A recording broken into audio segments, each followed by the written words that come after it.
ঠিক বললাম নাকি ঠিক বললাম? স্বার্থ ছাড়া কি আপন পাওয়া যায়? না যায় না। আপনার স্ত্রী কোনো না কোনো স্বার্থের জন্য থাকে।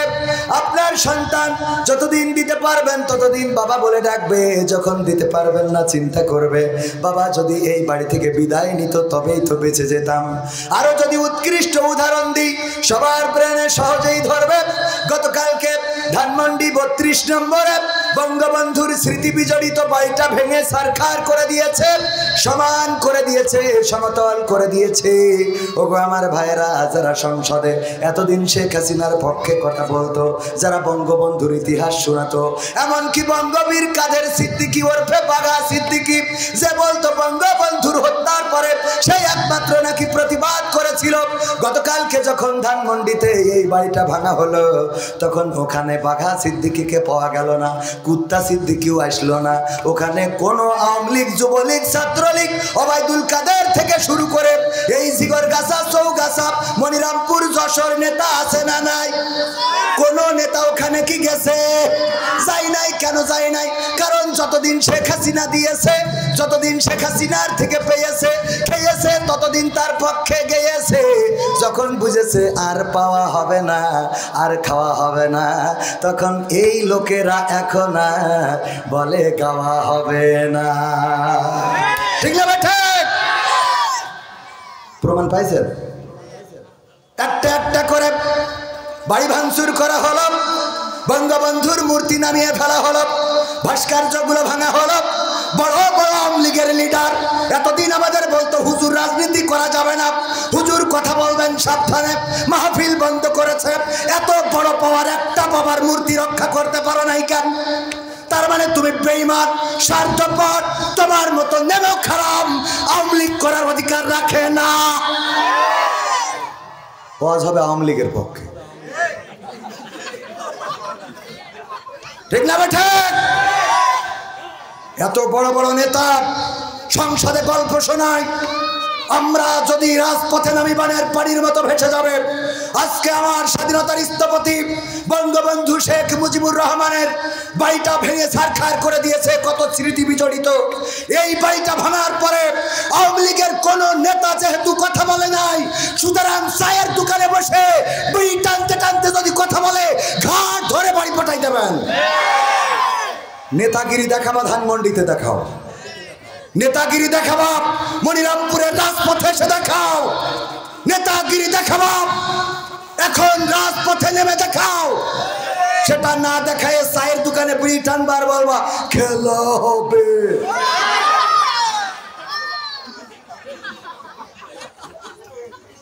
চলবে? খেলা চলবে? দাড়িতে সুন্না, টুপিতে সুন্না, পোশাকেও সুন্না আছে, পাথরের আঘাত খাওয়া সেটা যে সুন্না, কেন মনে হয় না তোমার কাছে, কেন মনে হয় না তোমার কাছে? ঠিক বলা যাবে না? ঠিক বললাম না? ঠিক বললাম? ঠিক বললে একটু ঠিক বলবেন, বেঠিক বললে সরাসরি প্রতিবাদ করবেন। মনে থাকবে ইনশাআল্লাহ? জবান কি খরচ করা যাবে? এই জবান দিয়েছেন কে? চিল্লায় বলেন জবান দেয়া কার? আমার যুবকেরা ডানে দাঁড়ানো, বামে দাঁড়ানো, ওই পাশে দাঁড়ানো। আল্লাহ রাসূল সাল্লাল্লাহু আলাইহি সাল্লাম কোন মজলিসে যদি কথা বলতেন, যুবকেরা যদি দাঁড়িয়ে থাকতেন, বিশ্বনবী যদি দেখতেন বসার জায়গা নাই, নিজের গায়ের চাদরটা চেলে দিতেন যুবকদের জন্য। বলেন সুবহানাল্লাহ।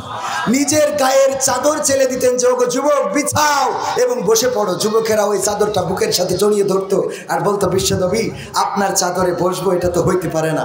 আল্লাহ রাসূলের চাদরে না বসলেও তারা মজলিসের সম্মানে বসে যেতেন। আমার যুবকদের, তরুণদেরকে বলবো, আল্লাহ রাসূল সাল্লাল্লাহু আলাইহি সাল্লাম আপনাদেরকে মহব্বত করেছেন, আপনারা রাসূলের ভালোবাসা। সুতরাং যুবকেরা এখানে বসে বাকি জায়গাটুকু পূরণ করে দিয়ে প্রমাণ করে দিবেন আজকের যুবকেরা ইসলামের পক্ষে। ঠিক না বেঠিক? যুবকেরা, যুবকদের দিয়ে ইসলাম কায়েম হবে।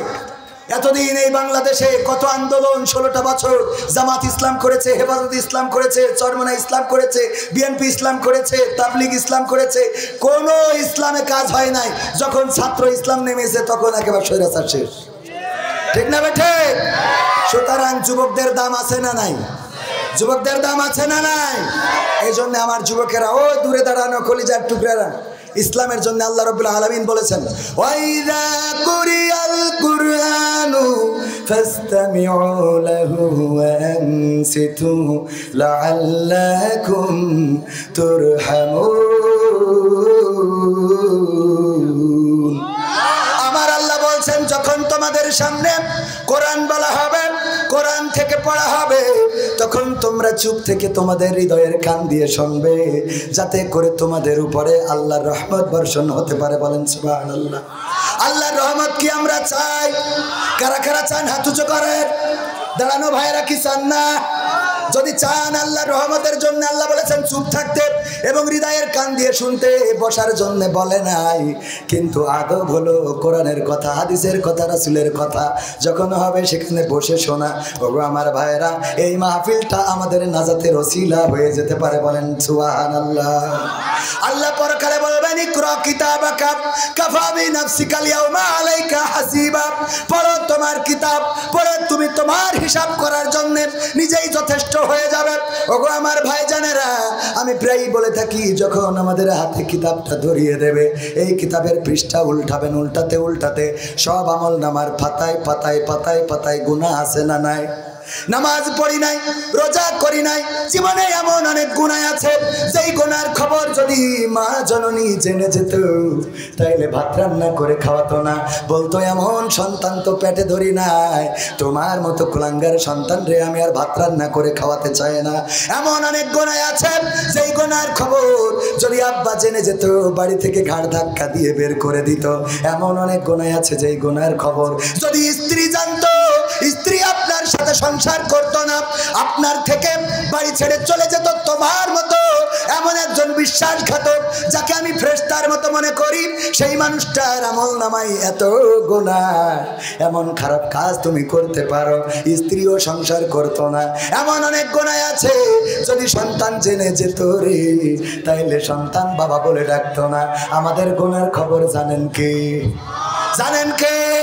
রাতের অন্ধকারে গুনাহ করলাম, দিনের আলোতে গুনাহ করলাম, আমরা ফাঁকা প্রান্তরে গুনাহ করলাম, অথবা কোন জঙ্গলে গুনাহ করলাম, পৃথিবীর কোন মানুষ যেখানে দেখে নাই সেখানেও কি আল্লাহর চোখ ফাঁকি দিয়া গেছে?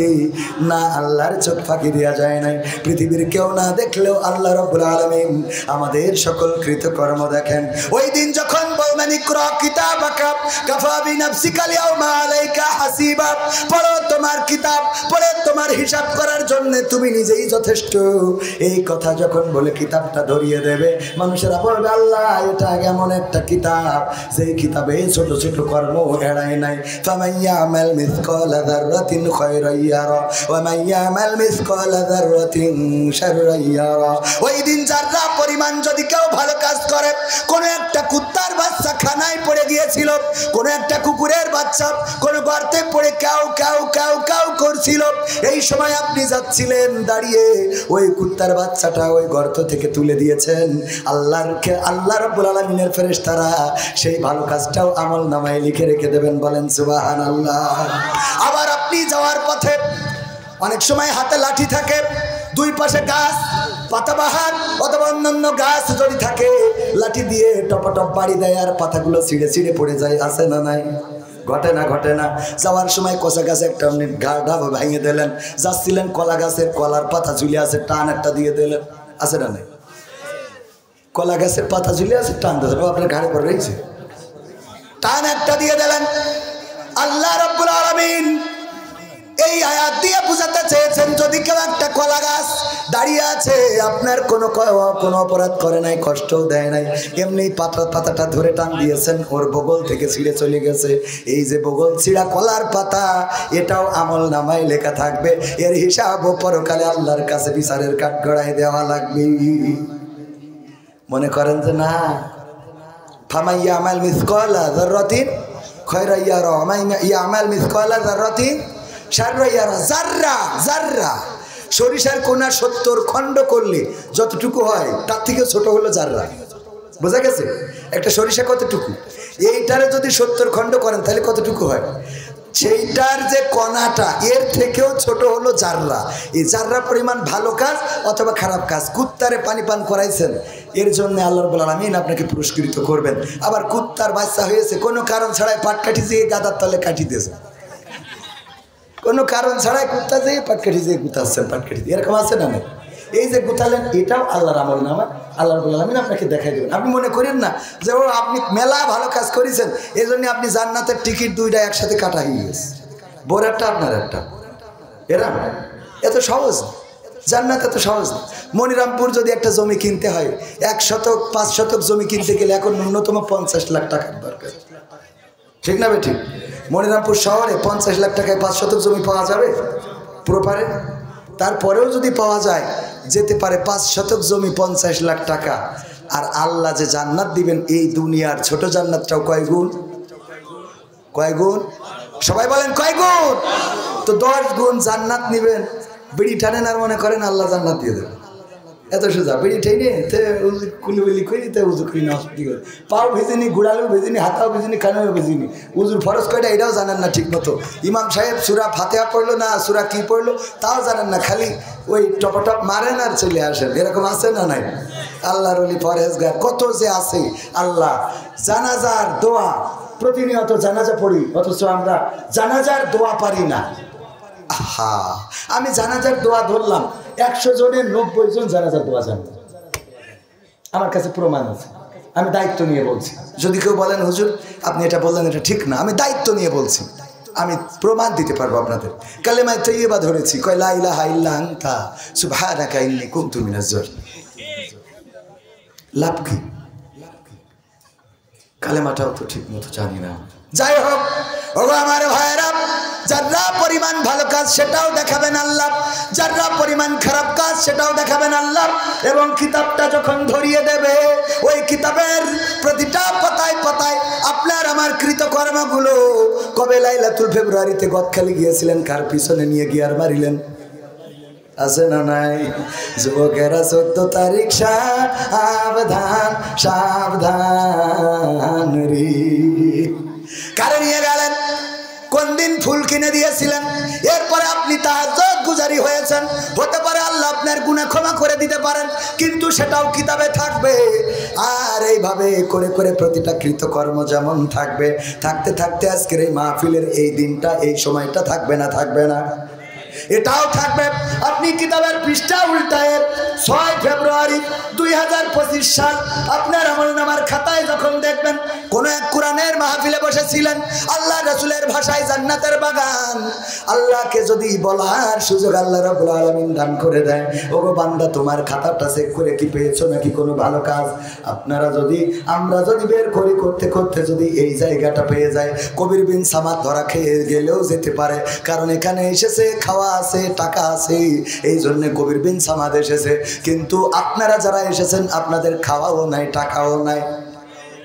আমি এটা কই আর যা হই, আপনারা যে নিরাপদে চলে যাবেন এটা কিন্তু আমি গ্যারান্টি দিতে পারি। আপনাদের গ্যারান্টিটা আমার কাছে আছে। আপনাদের গ্যারান্টি? ওগো আমার ভাইরা, ওই দিন যদি আল্লাহ বলার সুযোগ দেয়, আর যদি বলতে পারেন আল্লাহ দেখো এই যে 2025 সাল ফেব্রুয়ারির 6 তারিখ ধানমন্ডি যেদিন ভেঙেছিল তারপরের দিন আমরা কোরআনের মাহফিলে ছিলাম, ওগো আল্লাহ তুমি যদি চাও রে তাইলে এই মাহফিলের ওসিলায় জীবনের গুনাহ খাতা মাফ করে দিতে পারো। আমার আল্লাহর এত দয়া এত মায়া, আজকের এই মাহফিলটার ওসিলায় আপনার জীবন জিন্দেগির সমস্ত গুনাহ মাফ করে দিতে পারে। আল্লাহর দয়ার শেষ নাই।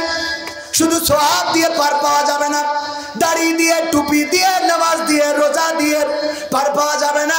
আল্লাহ যদি করুণা না করেন, আল্লাহর নবী মেরাজে যেয়ে দেখলেন একজন নারী জান্নাতে খুব চিৎকার চেঁচামেচি করে কান্না করছে। বিশ্ব নবী বললেন, ওগো জিবরাইল, এই লোকটি, এই মহিলাটি কোন অপরাধের কারণে জাহান্নামে? আল্লাহর নবীকে ফেরেশতা জিবরাইল আলাইহিস সালাম জানালেন, ওগো নবী গো, এই লোকটি দুনিয়ার পরে ভালো মানুষ ছিল, কিন্তু একটা কাজ করেছিল, যে এই কাজটা হলো একটা বিড়ালকে আটকে রেখেছিল, খাইতেও দেয় নাই, ছেড়েও দেয় নাই। এই কারণে আল্লাহ রাব্বুল আলামিন তারে জাহান্নামে দিয়ে দিয়েছে। একটা বিড়ালকে খাইতেও দেয় নাই, ছেলেও দেয় নাই। বিড়ালের প্রতি অবিচার করার কারণে গোটা জীবন জিন্দেগির আমল বরবাদ করে আল্লাহ জাহান্নামে দিয়েছেন। আবার একজন পতিতা কুত্তাকে পানি পান করিয়েছেন, কূপ থেকে পানি পান করালো, পিপাসার্ত কুকুরকে নিজের ওড়নাটা কূপের মধ্যে ঝুলিয়ে দিল। তারপরে যখন ওড়নাটা ভিজে গেল সেটা তুলে নিয়ে নিংড়িয়ে কুকুরের মুখে ঢেলে দিল, আর কুকুর ওই পানি পান করে বেঁচে গেল। আল্লাহ রাব্বুল আলামিন জানিয়ে দিলেন ওই পতিতার গোটা জীবন জিন্দেগির গুনাহ আমি আল্লাহ ক্ষমা করে দিলাম। কুকুরকে পানি পান করায়ও জান্নাতে যেতে পারবেন। জান্নাত কার? জান্নাত কার? আল্লাহ কারো কাছে কৈফিয়ত দিবেন না। কেউ এটা বলতে পারবে না আল্লাহ অমুক কেন জান্নাতে যাবে আমি কেন নাই। ইখতিয়ার আছে, ও কেন জান্নাতে যাবে? আমি বললাম আল্লাহ যদি চান শেখ হাসিনাকেও জান্নাত দিবেন। আমাদের সাবেক ইমাম সাহেব বলছে আল্লাহ তো তোমার মতো পাগল। বললাম কেন? শেখ হাসিনা জান্নাত দেবে, এটা একটা কথা হলো? আমি বললাম আল্লাহ দিতেই পারেন, আল্লাহ যাকে চান তাকে জান্নাত দিবেন, যাকে চান তাকে জাহান্নামে দিবেন। সবচেয়ে বড় হুজুর আলেম দিয়ে জাহান্নাম উদ্বোধন হবে। আমার কথা না, কার কথা? বিশ্বনবী সাল্লাল্লাহু আলাইহি সাল্লামের কথা। আলেম দিয়ে, শহীদ দিয়ে এবং কি দিয়ে? দানবীর দিয়ে, তিন শ্রেণীর মানুষ দিয়ে জাহান্নাম উদ্বোধন করা হবে। 1 নম্বর আলেম, 2 নম্বর শহীদ, 3 নম্বর দানবীর। আল্লাহ রাব্বুল আলামিন বলবেন তুমি ইলম অর্জন করেছিলে, মানুষ যেন তোমারে ডক্টর বলে, মানুষ যেন তোমারে মাওলানা বলে, মুফতি বলে, মুহাদ্দিস বলে, মুক্তামিম বলে, মানুষ যেন তোমারে বড় আলেম বলে। দুনিয়ার পরে তোমার আলেম বলেছে, মুফাসসির বলেছে, মুহাদ্দিস বলেছে, দুনিয়ার পরে শেষ হয়ে গেছে। কারণ দুনিয়া অর্জনের জন্যই তোমার প্রত্যাশা ছিল। ইন্নামাল আমালু বিন্নিয়াত, বিশ্বনবী বলেছেন আমল নির্ভর করে তার নিয়তের উপরে। তোমার নিয়ত ছিল দুনিয়ায় বড় আলেম হওয়া, দুনিয়ায় আমি তোমারে বড় আলেম বানিয়েছি, কিন্তু আজকে হাসরের ময়দানে সব তোমারে জিরো করে দিয়েছি। বলেন নাউজুবিল্লাহ। আমরা কি এটা চাইবো? শহীদ বলবে তোমারে যেন দুনিয়ায় বড় বীর বলে, এই জন্য তুমি যুদ্ধ করেছো, লড়াই করেছো, যেন মানুষ বলে অনেক বড় বীর। এই বলার উদ্দেশ্য নিয়ে তুমি লড়াই করার কারণে দুনিয়ায় তোমারে লোকেরা বীর বলেছে, তুমি শহীদ হয়েছো বলেছে বীর শ্রেষ্ঠ অমুক এই বলেছে। দুনিয়ার পরে তোমার পরিশোধ হয়ে গেছে, আখিরাতে কোনো অবশিষ্ট নাই। আর দানবীরকে ডেকে বলবেন ওগো দানবীর শুনে নাও, তুমি দুনিয়ার পরে দান করতে, মানুষ যেন বলে দানবীর দানবীর জিন্দাবাদ জিন্দাবাদ। আছে না নাই? কথা কয় না, আছে না নাই? দানবীর দানবীর জিন্দাবাদ জিন্দাবাদ। তোমার জিন্দাবাদ জিন্দাবাদ হয়ে গেছে, ওই দুনিয়ার পরে পেয়ে গেছাও। এখন পরকালের ময়দানে তোমার কোনো অবশিষ্ট নাই। এই জন্যে ভাইয়ারা আমার, আমল দিয়ে পার পাওয়া যাবে না, আল্লাহর করুণা ছাড়া জান্নাত পাওয়া হবে। জার্মানের পীর সাহেব মরহুম গুরুত্বপূর্ণ একটা কথা বলতেন, আমার খুব পছন্দের হয়। ওগো আমার ভাইয়েরা, উনি বললেন বাবাজিরা শোনো, যদি পরকালে এমন সিদ্ধান্ত হয়ে যায় যে সবাই জান্নাতে যাবে আর একজন জাহান্নামে যাবে, সবাই জান্নাতে যাবে আর একজন জাহান্নামে যাবে, সবাই জান্নাতি হয়ে গেছে, পৃথিবীর সব মানুষ একজন মাত্র জাহান্নামে যাবে, তুমি যেন চিন্তা করো না যে ওই মানুষটা তুমি হবে না, তুমি যেন মনে করে না ওই মানুষ অন্য কেউ হবে, আর ওই মানুষটা তুমি নিজেও হয়ে যেতে পারো। ঠিক না বেঠিক? আবার অপর দিকে বললেন পৃথিবীর সব মানুষ যদি জাহান্নামী হয়ে যায় আর একজন যদি জান্নাতি হয়, পৃথিবীর সব মানুষ যদি জাহান্নামী হয়ে যায় আর একজন যদি জান্নাতি হয়, পৃথিবীর সব মানুষ যদি জাহান্নামী হয়ে যায় আর একজন যদি জান্নাতি হয়, তবে এই আশা ছেড়ো না ওই একজন তুমি হবা না, কারণ আল্লাহ চাইতো তোমার কোন নেকামলের বদৌলতে ওই মানুষটা তুমি একজন হয়ে যেতে পারো। আল্লাহ বলেছেন লা তাকনাতু মির রাহমাতিল্লাহ। কার কথা? যখন কেউ থাকে না তখন থাকেন কে? আর যখন সবাই থাকে তখন থাকেন কে? তখন মনে হয় কেউ থাকে না। যখন সবাই থাকে তখন আল্লাহ থাকে, যখন কেউ থাকে না তখন থাকে কে? আল্লাহ। পৃথিবীতে আল্লাহ কাউকে ছেড়ে যায় না, আল্লাহ কাউকে ছাড়েনি, আল্লাহ কাউকে ছেড়ে দেয় না। ওগো আমার ভাইয়েরা, আল্লাহকে যারা ডেকেছে আল্লাহকে তারা পেয়েছে, আল্লাহকে যারা খুঁজেছে আল্লাহকে তারা পেয়েছে, আল্লাহকে যারা বুঝেছে আল্লাহকে তারা পেয়েছে, আর আল্লাহকে যারা খোঁজেনি বোঝেনি তারা আল্লাহকে কখনো জীবনে পায়নি। দাড়িতে সুন্না, টুপিতে সুন্না, পোশাকেও সুন্না আসি। পাথরের আঘাত খাওয়া সেটা যে সুন্না, কেন মনে হয় না তোমার কাছে?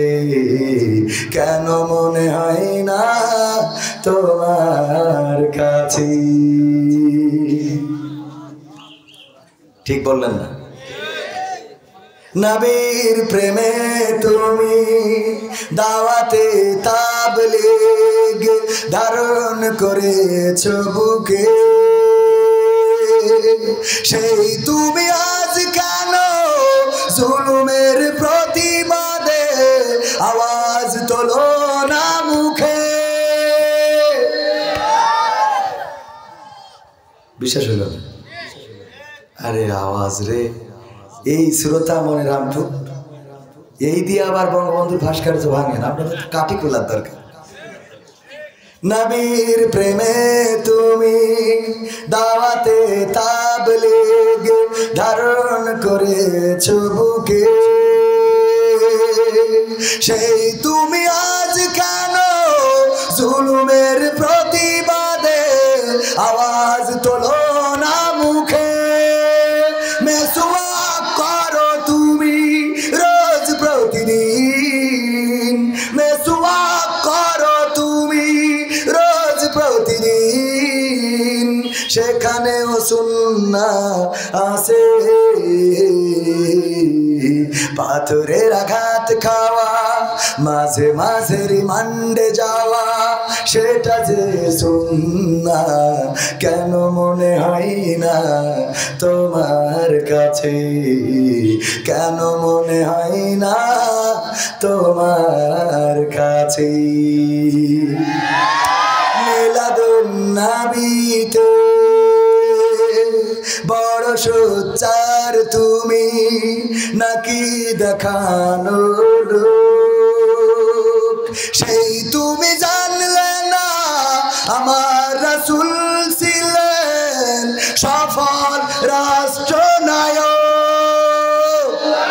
মিলাদুন নবীতে বড় সোচ্চার তুমি, নাকি দেখানো লোক? সেই তুমি জানলে না আমার রাসূল ছিলেন সফল রাষ্ট্রনায়ক। ওহুদের ময়দানে দাঁত ভাঙা ঘটনা, ওহুদের ময়দানে দাঁত ভাঙা ঘটনা তোমার কিতাবে কি আছে? পাথরের আঘাত খাওয়া, মাঝে মাঝে রিমান্ডে যাওয়া, সেটা যে সুন্নাহ, কেন মনে হয় না তোমার কাছে? কেন মনে হয় না তোমার কাছে? ঠিক না বেঠে? আল্লাহ রাসূল সাল্লাল্লাহু আলাইহি সাল্লাম 40 বছর পর্যন্ত মক্কাবাসীর কাছে সত্যবাদী ছিলেন, আর সাদিক ছিলেন, আল-আমিন ছিলেন, বিশ্বস্ত ছিলেন, এমন একজন মানুষ ছিলেন। সবাই এক বাক্যে বিশ্বনবীকে মেনে নিত। বিশ্বনবী যদি কোনো কথা বলতো সেটা বিশ্বাস করত। এমনকি আল্লাহর নবী নবুয়ত পাওয়ার পরে যখন সবাইকে বললেন পাহাড়ের পাদদেশে উঠে পতাকা উড়ালেন, সেই সময় পতাকা উড়ালে সবাই বুঝতো যে নিশ্চয় কোনো সংকেত আছে, কোনো খবর দেয়া হবে। সবাই পাহাড়ের পদদেশে দাঁড়ালো, আল্লাহর নবী পতাকা ঘুরাতে লাগলেন। সবাই যখন দাঁড়িয়ে গেল, মক্কাবাসীকে বলল, গো মক্কাবাসীরা বলো দেখি, আমি যদি বলি পাহাড়ের অপর পাশে, পাহাড়ের পিছনে কোনো বাঘ আছে অথবা কোনো শত্রু বাহিনী আছে তোমাদের উপরে আক্রমণ করবে, বলো দেখি তোমরা বিশ্বাস করবা নাকি করবা না? মক্কাবাসী আল্লাহর রাসূলকে এতটাই বিশ্বাস করত, আল্লাহ রাসূলকে এতটাই বিশ্বস্ত, আল-আমিন সত্যবাদী মেনে নিয়েছিল। তারা বলল, শোনো আল-আমিন, আস-সাদিক, তুমি যদি বলো যে পাহাড়ের অপর পাশে শত্রু আছে যারা আমাদের আক্রমণ করবে, অথবা বাঘ ভাল্লুক আছে আমাদের উপরে আক্রমণ করবে, আমরা এক বাক্যে সেটা মেনে নেব।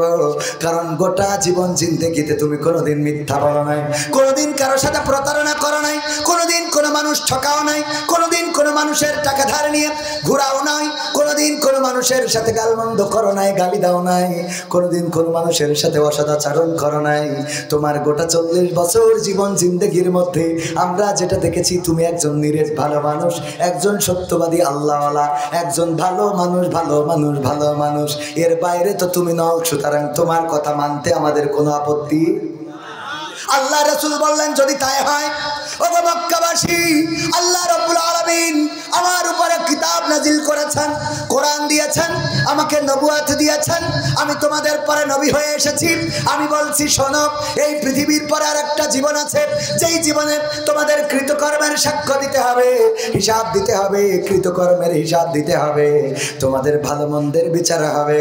ওগো আমার ভাইয়েরা, ওগো মক্কাবাসীরা, আল্লাহ আমাকে পাঠিয়েছেন এক আল্লাহর ইবাদত করার জন্য। তোমরা মক্কায় যে 360টি দেবতার মূর্তির 360টি দেবতার পূজা অর্চনা করো, ইবাদত বান্দেগি করো, এই ইবাদত বান্দেগি করা যাবে না, এক আল্লাহর কাছে নিজেদেরকে সমর্পণ করে দিতে হবে, ঘোষণা করতে হবে লা ইলাহা ইল্লাল্লাহু মুহাম্মাদুর রাসূলুল্লাহ, আল্লাহ ছাড়া কোনো ইলাহ নেই এবং মুহাম্মদ আল্লাহর প্রেরিত রাসূল। এই কথা তোমাদের সাক্ষ্য দিতে হবে। এই কথা যখন বলল, মক্কাবাসীরা বলল, ঠিক আছে মুহাম্মদ আমরা বিশ্বাস করে নিলাম। সুবহানাল্লাহ। বিশ্বাস করেছিল? বিশ্বাস কি করেছিল? বরং বলল, মুহাম্মদ ধ্বংস হও, দূর হয়ে যাও, এমন কথা তোমার মুখ থেকে আশা করি নাই। আমরা দাওয়াত দিয়ে নিয়ে আসলাম, তুমি কথা বলবা আমাদের পক্ষে, তা না তুমি ধানমন্ডি তোলো কেন? কথা কয় না। দাওয়াত দিয়ে আনলাম এই কথা বলার জন্য, ওই কথা বলার জন্য, তুমি কেন এই কথা বলো? আল্লাহ রাসূল যদি রাষ্ট্রপ্রধান না হতেন তাইলে আমরাও এই নিয়ে কথা বলতাম। আল্লাহ রাসূল সাল্লাল্লাহু আলাইহি সাল্লাম রাষ্ট্রপ্রধান শুধু হয় নাই, বরং আল্লাহর দিন কায়েম করে প্রমাণ করে দিয়েছেন কেমন করে কোরআনের আইন চালাতে হবে। আল্লাহ রাসূলের পরিবারের একজন চুরি করলেন মহিলা, আল্লাহর নবী বললেন কোরআনের আইন অনুযায়ী হাত কেটে দাও। সাহাবীরা বুঝালো, ওগো বিশ্ব নবী আপনার পরিবারের লোক, আপনার গোত্রের লোক, এমনকি তিনি একজন নারী, তার হাত কাটলে সমালোচনায় পড়ে যাব, পৃথিবীর মানুষ সমালোচনা করবে, এমনকি আপনার পরিবারের হওয়ার কারণে, আপনার বংশের গোত্রের হওয়ার কারণে গোত্রেরও সম্মান বিনষ্ট হবে। ওগো বিশ্ব নবী, কোনোভাবে কি এই শাস্তিটা মওকুফ করা যায় না, অথবা এই শাস্তিটা কোনোভাবে কি রহিত করা যায় না? আল্লাহর নবী সাল্লাল্লাহু আলাইহি সাল্লাম স্পষ্ট করে বলে দিলেন, ওগো আমার সাহাবীরা শুনে নাও, ওগো আমার পরিবারের লোকেরা শুনে নাও, ওগো আমার গোত্রের লোকেরা শুনে নাও, ওগো আমার মক্কাবাসীরা শুনে নাও, যদি আমার গোত্রের লোক নয়, স্বয়ং আমার কন্যা, আমার কলিজার টুকরা ফাতেমাও যদি চুরি করত, আমি বিশ্বনবী কোরআনের আইন অনুযায়ী হাত কেটে দিয়ে আল্লাহর দিন কেমন করে এই সমাজে বাস্তবায়ন করা লাগে সেটা প্রমাণ করে দিতাম। আল্লাহু আকবার বলবেন না? আল্লাহু আকবার। আল্লাহ রাসূল বললেন, যদি আমার কন্যা ফাতেমা সেও যদি চুরি করত আর সেটা সাক্ষ্য প্রমাণে প্রমাণিত হয়ে যেত, আমি নবী আমার কন্যা কলিজার টুকরা এত ভালোবাসার আল্লাহর নবী যখন দূরে যেতেন তখন সবার শেষে দেখা করতেন ফাতেমার সাথে রাদিয়াল্লাহু তাআলা আনহার সাথে, সবার শেষে দেখা করে বিদায় নিতেন। আর যখন ফিরে আসতেন আগে এসে ফাতেমা রাদিয়াল্লাহু তাআলা আনহাকে খুঁজতেন। কত ভালোবাসতেন, কত কলিজার টুকরা ছিল। আল্লাহর নবী সবার শেষে দেখা করতেন ফাতেমার সাথে। আবার যখন সফর সেরে বাড়িতে আসতেন তখন আগেই এসে ফাতেমা খুঁজতেন, ওগো ফাতেমা কোথায়? এত ভালোবাসতেন। বিশ্বনবী বললেন, যদি কেউ আমার ফাতেমাকে কষ্ট দেয় সে যেন আমি নবীকে কষ্ট দেয়, আর যদি কেউ আমার ফাতেমাকে খুশি করে সে যেন আমার নবীকে খুশি করে দেয়। ও আমার ভাইয়েরা, শুধু তাই নয়, আল্লাহর নবী ইন্তেকালের সময় ফাতেমা রাদিয়াল্লাহু তাআলা আনহা খুব বেশি কান্না করছিলেন, এত বেশি কান্না করছিলেন, আল্লাহর নবী ফাতেমাকে কাছে ডাকলেন, কানে কানে কথা বললেন। ফাতেমার কান্না বন্ধ হয়ে গেল রাদিয়াল্লাহু তাআলা আনহা, চুপ হয়ে গেলেন। আম্মা আয়েশা রাদিয়াল্লাহু তাআলা আনহা বললেন, ওগো ফাতেমা, তুমি তো সবচেয়ে বেশি কান্না করছিলে রাসূলকে হারানোর জন্য, এখন তুমি চুপ হয়ে গেলে। তোমার বাবা তোমার কানে কানে কি বলল? ফাতেমা রাদিয়াল্লাহু তাআলা আনহা বললেন, আমার বাবা বলেছে, ফাতেমা এত কান্না করো না, তোমার কান্না আমার কলিজায় লাগে, তোমার কান্না আমি সহ্য করতে পারি না। তোমারে সুসংবাদ দিই, আমি ইন্তেকালের পরে সর্বপ্রথম আমার পরিবারের যার সাথে আমার দেখা হবে সে হলো তুমি, আমার কলিজার টুকরা ফাতেমা। এত ভালোবাসতেন সেই ফাতেমার ব্যাপারে বিশ্বনবী সিদ্ধান্ত নিলেন, যদি আমার কন্যা চুরি করত, ফাতেমা চুরি করলেও আমি কোরআনের আইন অনুযায়ী হাত কেটে দিয়ে প্রমাণ করে দিতাম আল্লাহর দ্বীন কেমন করে জমিনে বাস্তবায়ন করতে হয়। আর কোরআনের আইন আমাদের ভালো লাগে না। স্টেজে আসার আগেই অনেক জায়গায়, আগে তো বেশি হতো, এখনো তাদের প্রেতাত্মা আছে না নাই? হুজুর রাজনীতি করা যাবে না, রাজনীতির কথা বলা যাবে না। আমরা রাজনীতি করার জন্য আসি না, রাজনীতির কথা বলার জন্য আসি না, আমরা আসি কোরআনের নীতি করার জন্য, আল্লাহর নীতির কথা বলার জন্য। এটা যদি তোমাদের কাছে রাজনীতি মনে হয়, এটাই আমাদের রাজনীতি। আল্লাহর নীতির বাইরে যাব না, কোরআনের নীতির বাইরে যাব না, আল্লাহ রাসূলের নীতির বাইরে যাব না। যদি বাংলাদেশে আওয়ামী লীগ আল্লাহর কোরআনকে কায়েম করতে চায়, এই আওয়ামী লীগের দল করতে আমাদের কোনো আপত্তি নাই, কিন্তু এই বাংলাদেশে কোরআনের বিরুদ্ধে যদি জামাতে ইসলাম দাঁড়ায়, তাইলে জামাত ইসলামকেও এই বাংলাদেশে আমরা দাঁড়াতে দেব না। ঠিক না বেঠে? যারা বোঝে না, না বুঝে ফাল পারবেন না, আগে বুঝবেন। কথা কয় না, আগে বোঝার দরকার। আমরা কোরআন কায়েম করতে চাই, আমরা কোরআনের পক্ষে কথা বলি। অনেক আবার আল্লাহর ওলি আছে বলে কোরআনের রাজনীতি নেই, বলে কোরআনের সাথে রাজনীতির সম্পর্ক নেই।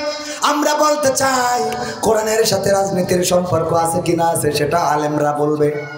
কারা বলবে? আলেমরা বলবে। এটা কোনো রাজনৈতিক দলের নেতা বলার অধিকার রাখে? এমনকি অনেক রাজনৈতিক দলের নেতারা স্টেজে আসে, এসে বলে হুজুর রাজনীতি করবেন না। আমি সেদিন কুমিল্লায় বললাম, তাইলে আপনি রাজনৈতিক দলের নেতা, আপনার স্টেজে কি? কথা কয় না। যেখানে রাজনীতি করা যাবে না সেখানে স্টেজে কেন আপনার থাকতে হবে?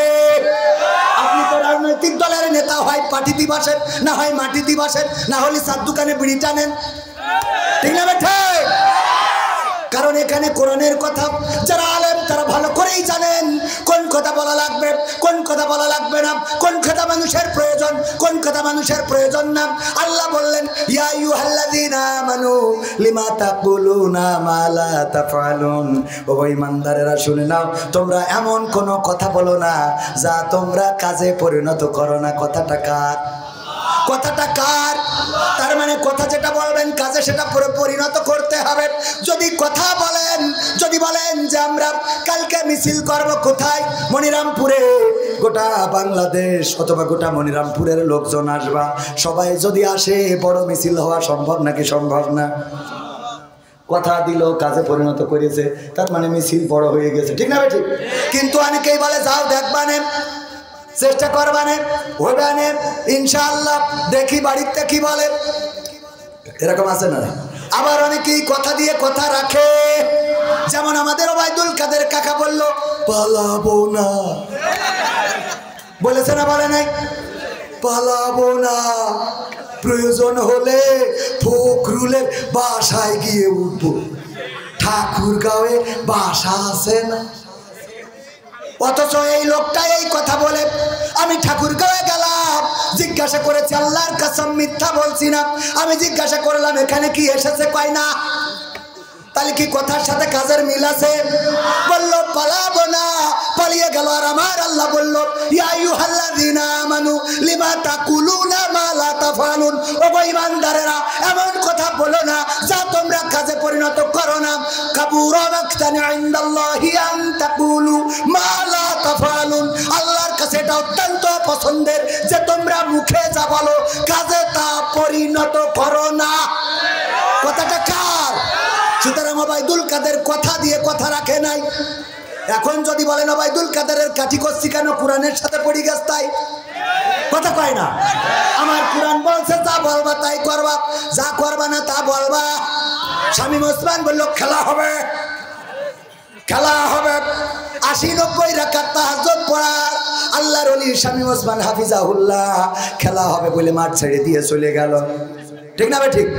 তাহলে কি কোরআনের সাথে তার আমল আছে? আছে। সুতরাং কোরআনের ছাঁচে আমিও পড়ে যেতে পারি, পারি না? পারি।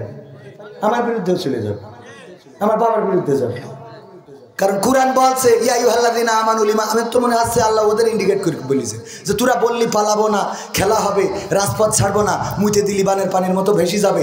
এই জন্যই তো আমার নেত্রী বললো যে ডেডে ডেডে ধুম কর, যা হয় হবে। এই আশা করিতে গুলি করলো মা, এখন একজনও রাজপথে দাঁড়াইলো না। কথার সাথে কাজের মিল রাখে না। ওরা যদি কোরআনের আয়াতটা মানতো তাহলে রাজপথে দাঁড়ালি হয়তো মোড় ঘুরিয়েও যেতে পারতো। ঠিক না ভাই? ঠিক। এটা কি রাজনীতির কথা না কোরআনের কথা? কারণ যদি আল্লাহ রাব্বুল আলামিন ঐক্যবদ্ধ জাতিকে বিজয়ী করে, যারাই ঐক্যবদ্ধ জাতিকে বিজয়ী করবে। ওয়াতাসিমু বিহাবলিল্লাহি জামিআ ওয়ালা তাফাররাকু। তোমরা সংঘবদ্ধভাবে আল্লাহর রাজ্যকে আঁকড়ে ধরো, পরস্পর বিচ্ছিন্ন হয় না। কথাটা কার? তাইলে যে কথা বললাম এই কথার সাথে আমি আবার একটা গান বানাই ফেলাইছি, শোনাবো। এমপিরা সব কোথায় গেল, মন্ত্রীরা সব কোথায় গেল, কোথায় কাদের কাকা, তাদের ছাড়া দেশটা এখন লাগে ফাঁকা ফাঁকা।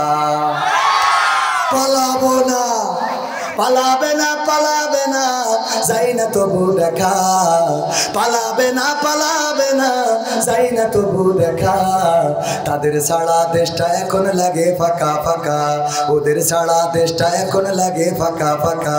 আইন বসতে বলেন, জায়গার অভাব হয়ে গেছে। আপনি চুপ করে বসতে, ওরা যদি দাঁড়ায় থেকে ওরা শুনতে পারে তা আপনার অসুবিধা করে যাবে।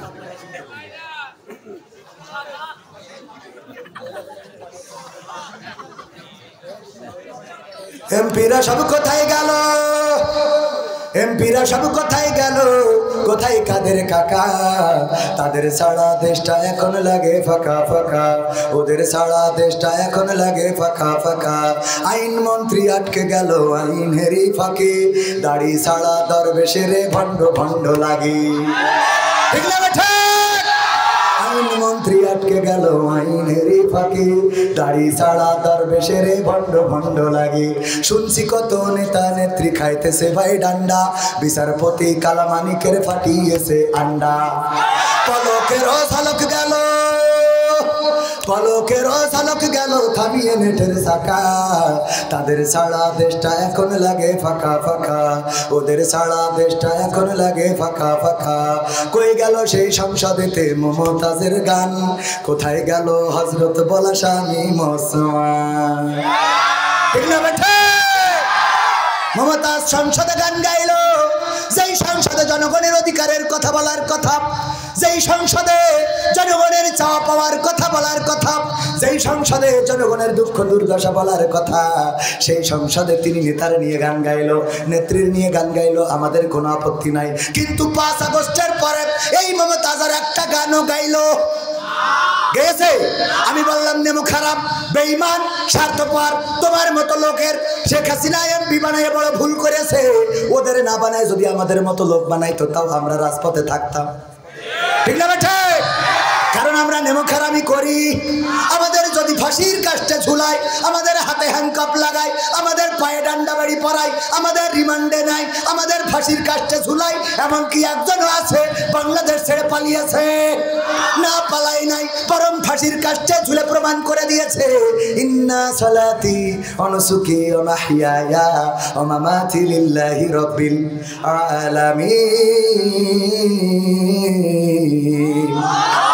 আমার আল্লাহ বললেন, ওগো আমার বান্দারা বলো, কুল ইন্না সালাতি ওয়া নুসুকি ওয়া মাহইয়ায়া। আল্লাহ শিখাই দিলেন, বলো নিশ্চয় আমার সালাত, আমার কুরবানি, ওয়া মাহইয়ায়া আমার জীবন, ওয়া মামাতি আমার মরণ, লিল্লাহি রাব্বিল আলামিন, সব কিছু বিশ্ব প্রতিপালক আল্লাহর জন্য। আল্লাহর জন্য যারা নিবেদিত প্রাণ হয়ে যায়, আল্লাহর কাছে যারা নিজেদের মাথাকে নত করে দেয়, তাদের আর কোনো ভয় থাকে না, দুশ্চিন্তা থাকে না। তারা রিমান্ডে গেলেও জানে যে এখানে আল্লাহ আছে না নাই, জেলখানায় গেলেও তারা জানে এখানে আল্লাহ আছে না নাই। তারা যদি ফাঁসির কাষ্ঠেও ঝোলে তাও এটা বিশ্বাস আছে মৃত্যুর পরের জীবনে আল্লাহ আছে না নাই। আল্লাহ এই মৃত্যুর মধ্য দিয়ে জান্নাত দিয়ে দেবেন।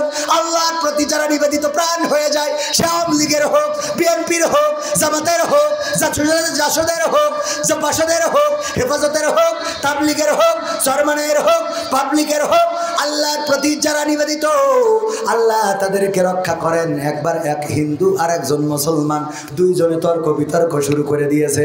একজন বলে আমার ভগবান বড়, হিন্দু বলে কি আমার ভগবান বড়, আর মুসলমান বলে না আমার আল্লাহ বড়। দুইজনে তর্ক, না আমার ভগবান বড়, না আমার আল্লাহ বড়, না আমার ভগবান বড়, না আমার আল্লাহ বড়।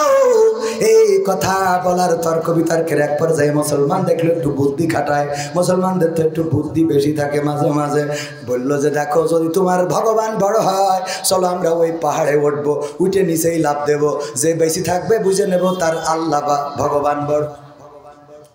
হিন্দু রাগ হয়ে গেল, বলছে ঠিক আছে রাজি, চলো যাব। কে ইমানদার, কার ভগবান কার আল্লাহ বড় প্রমাণ হবে। উঠেছে সেই পাহাড়ের উপরে। এবার মুসলমানের চিন্তা ছিল যে আগে হিন্দুরে ফেলাবে, ও মরে যাবে, এর লাভ দিয়া লাগবে না। ওর বুদ্ধিটা ভালো, হিন্দু যদি এখান থেকে লাভ দেয় আর পড়ে মারা যাবে রে, তাইলে আমার আর লাভ দিয়া লাগবে না। কয় দেখো তোমার ভগবান যদি বড় হয় তাইলে তুমি আগে ঝাঁপ দাও। কয় তোমারও তো আল্লাহ বড়, তুমি আগে দাও। কয় আমার আল্লাহ বড়, এটা তো আমি বলছি, তুমিও তো বলছো তোমার ভগবান বড়। তোমার ভগবান যদি এতই বড় হবে, তোমার ইমানের জজবা যদি এত বেশি হবে, তাইলে তুমি আগে ঝাঁপ দিতে, তোমার অসুবিধাটা কোথায়? হিন্দুর রাগ হয়ে গেছে, ঠিক আছে আমার ভগবান বড় কিনা আমি প্রমাণ করে দেবো। বলেছে ভগবান তুমি রক্ষা করো, বলে লাভ দিয়ে বেশি গেছে, বলছে এবার ঝাঁপ দাও। মুসলমান এইবার বিকায়দায় পড়ে গেছে, আহারে আসলে কি ভগবান বড় না আল্লাহ বড়? ও জ্বালা জ্বালা রে, কার নাম করে ঝাঁপ দেব? এইবার বলতেছে ও তো ভগবান বলে ঝাঁপ দিছিল, আমি একটু ঝাঁপ দিই বুদ্ধি করে। ও বুদ্ধি করলো আল্লাহ তুমি যদি না পারো ভগবান রক্ষা করো, আল্লাহ তুমি যদি না পারো।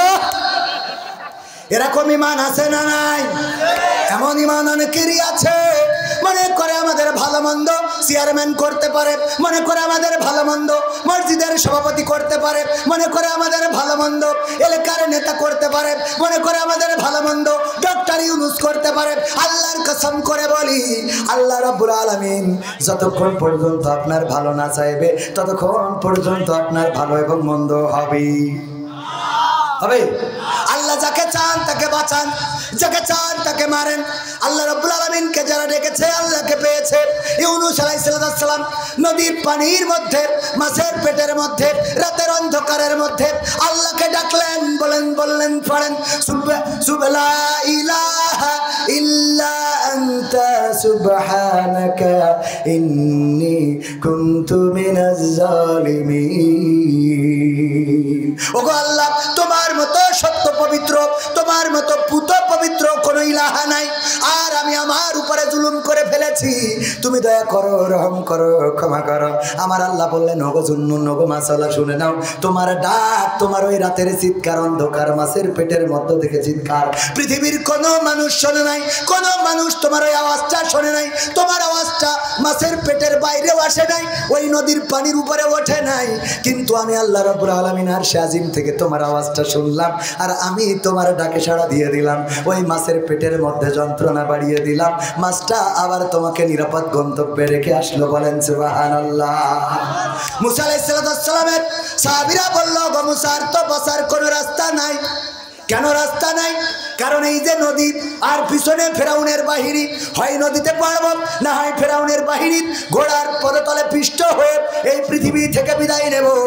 আল্লাহর নবী বললেন, আল্লাহ বলেছেন লা তাকনাতু মির রাহমাতিল্লাহ, আল্লাহর রহমত থেকে নিরাশ হইও না। এই কথা বলার পরে আল্লাহ রাব্বুল আলামিন কি করলেন? বললেন মুসা হাতে কি লাঠি, লাঠি নিয়ে কি করো? ছাগল খাদায়, ছাগলের পাতা পেড়ে দিই, রাস্তা থেকে পাথরগুলোর বাড়ি দিয়ে সরিয়ে দিই। আল্লাহ রাব্বুল আলামিন বললেন তাইলে ওই বাড়িটা এখন পানিতে মারো। পানিতে মারা হলো, রাস্তা হইল কয়টা? সবাই বলেন কয়টা? কয়টা? 12। কয়টা? 12টা রাস্তা হয়ে গেল, 12টা গোত্র পার হয়ে গেল। ফেরাউন এসে কয় এটা আমার বাবার স্বপ্ন ছিল। নামো, নামো, কোনো অসুবিধা নাই। সবাই যখন মাঝ বরাবর গেল, আল্লাহ রাব্বুল আলামিন বললেন কুন ফায়াকুন, হয়ে গেল, পানি একত্রিত হয়ে যাও, একত্রিত হয়ে গেল, আর ওখানে তারা সারখারে হয়ে গেল। ওগো আমার ভাইয়েরা, নমরুদ ইব্রাহিম আলাইহিস সালামকে আগুনে ফেলার জন্য সব করে ফেললো, সব বন্দোবস্ত পরিকল্পনা কমপ্লিট করার পরে চড়ক গাছে চড়েছে। ফেরেশতারা এসে বলল, গো ইব্রাহিম, যদি একটু অনুমতি দাও, সাহায্য করতে পারি। কেন সাহায্য করার জন্য এসেছো? আকাশের ফেরেশতারা তোমার এই অবস্থা দেখে কান্নাকাটি করে। ওগো ইব্রাহিম, আল্লাহর কাছে বললাম, আল্লাহ তুমি যদি অনুমতি দাও, তোমার খলিল, তোমার বন্ধু ইব্রাহিমকে সাহায্য করতে চাই। ইব্রাহিম আলাইহিস সালাম বললেন, আল্লাহ কি বলেছেন? আল্লাহ রাব্বুল আলামিন বলে দিয়েছে, যাও তবে আমার ইব্রাহিমের কাছে জিজ্ঞাসা করবা, ওগো ইব্রাহিম, তোমার আল্লাহর তরফ থেকে এসেছি, আল্লাহর কাছ থেকে অনুমতি নিয়ে এসেছি, যদি সাহায্য করতে বলো তাইলে করব, যদি না করতে বলো আল্লাহর কাছে ফিরে যেতে বলেছে। আল্লাহর নবী ইব্রাহিম আলাইহিস সালাম বললেন, ওগো ফেরেশতারা, তোমরা ফিরে যাও, ফিরে যাও, কারণ আমি এমন কোন অন্ধ রবের আনুগত্য করি না, আমি এমন কোন অন্ধ রবের আনুগত্য করি নাই, এমন কোন অন্ধ রবের কাছে মাথা নত করি নাই।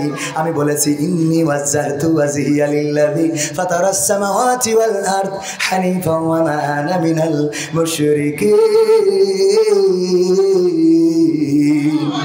আমি আমার মুখটা ঘুরিয়েছি সেই রবের কাছে যিনি এই আসমান জমিন সৃষ্টি করেছেন এবং এর মধ্যবর্তী যা কিছু আছে সব কিছুর স্রষ্টা, সেই রবের কাছে আমার মুখ ঘুরিয়ে দিয়েছি। আর আমি আমার আল্লাহকে বলে দিয়েছি, আমি অন্য কোনো দলের আনুগত্য করি না, অন্য কোনো দলকে আমি মানি না, অন্য কোনো নেতাকে আমি মানি না, অন্য কোনো দলের মিছিল মিটিং আমি করি না। আমি আল্লাহর কাছে আমার মুখটা ঘুরিয়েছি, আমি কোনো অন্ধ রবের আনুগত্য করি না। সুতরাং তোমরা ফিরে যাও, তোমাদের থেকে আমার অবস্থা আমার আল্লাহ আরো ভালো জানি। আল্লাহ রাব্বুল আলামিন আগুনকে বলে দিলেন, ইয়া নারু কুনি বারদাউ ওয়া সালামান আলা ইব্রাহিম, ওগো আগুন, তুমি আমার ইব্রাহিমের জন্য ঠান্ডা আরামদায়ক হয়ে যাও। ঠান্ডা আরামদায়ক হয়ে গেল, ফুলবাগান হয়ে গেল, তার মধ্যে সিংহাসন, ইব্রাহিম বসা। নমরুদ ডেকে বলে, এই আগুন, আমি তাহলে 16 বছর ধরে কি করলাম? বুঝেননি? তোদেরকে খাওয়ালাম, পড়ালাম, তোরা যা করেছিস আমি মেনে নিয়েছি, তোরা তোর কাছে জাতি দিলি না, এই জন্যই চড়ক গাছ দিয়ে আমি এর মধ্যে ফেলালাম। এত কষ্ট করলাম রে, ওরে আগুন, এখন কেন আমার কথা শোনো না? এখন কেন তোমরা নিশ্চুপ হয়ে গেলে? কেন ছাত্র জনতার ডুম করো না? আছে না নাই? কোরআনের সাথে মিল আছে না নাই? আল্লাহ রাব্বুল আলামিন কি করলেন? আগুনকে ফুলবাগান বানিয়ে দিলেন। আনুগত্য স্বীকার করেছিল কার? সিলাই বলেন কার? মাথা নত করেছিল কার কাছে? সেই আল্লাহর কাছে যদি মাথা নত করা হয়, তাইলে তার ভয় নাই, তার দুশ্চিন্তা নাই, টেনশন নাই। দুনিয়ায় আছে শান্তি, আর পরকালে আছে কি?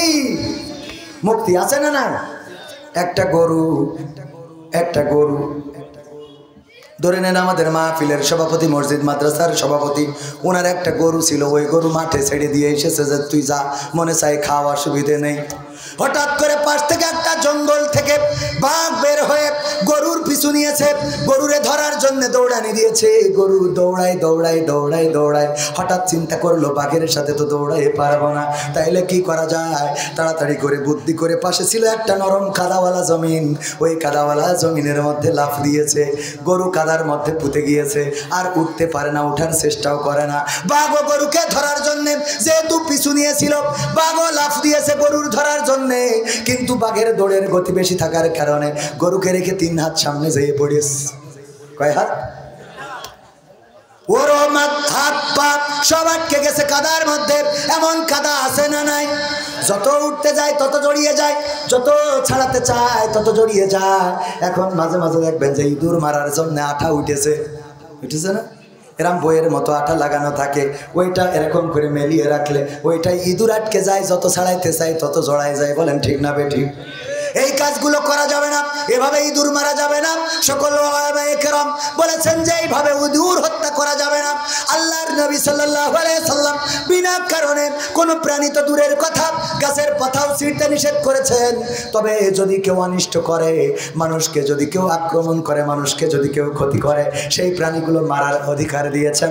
যদি ক্ষতি না করে তাইলে মারা যাবে না, এবং সেই মারাটাও যেন এমন না হয় যে তিলে তিলে কষ্ট পেয়ে মারা যায়। ওইভাবে মারার বিধান ইসলামে নাই, মনে থাকবে। যাই হোক, জড়িয়ে গিয়েছে কিসের মধ্যে?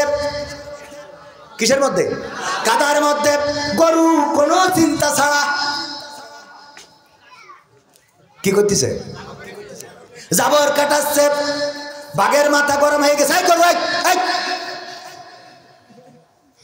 জাবর কাটাস কেন?